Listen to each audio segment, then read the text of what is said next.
I asked Donald to talk a little bit more about how his church goes about reaching the whole person with the whole gospel. Here's what he has to say.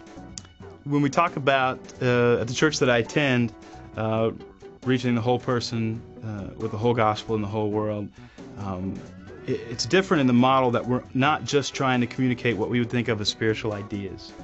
We're trying to communicate everything. So Portland is a city that's heavy on organic food, gardening, things like this. So our church starts a gardening center where we're going to build a greenhouse. We're going to teach people to grow tomatoes and these kinds of things.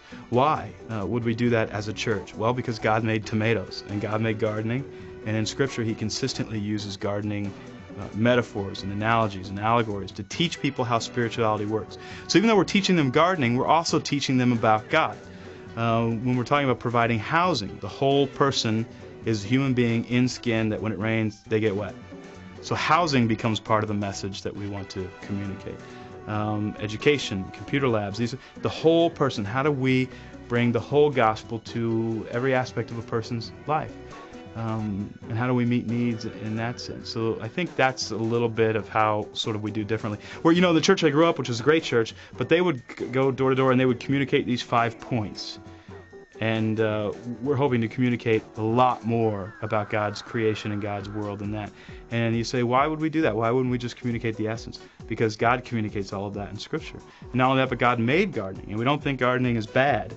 If God made it, we're going, well, there must be something redeemable about this. There must be a good motive for trying to communicate better ways to do this. And the other thing is we partner with our community on the values that we have in common. So when we talk about, growing your own food in a community garden, there's so many communities in Portland that have a plot of land that they won't build on so that everybody can get a little piece of land and do their gardening there. Well, that's a wonderful biblical idea. It comes out of the Puritans, and that's what created a free market economy in many ways. And so here's this community is not believers. They're getting back to the roots of a very Puritan Christian idea, and we're saying, hey, we have a lot in common, so we can join you, in helping you do that, and we certainly have a lot to learn from you too. So yeah, we engage relationships in that way too.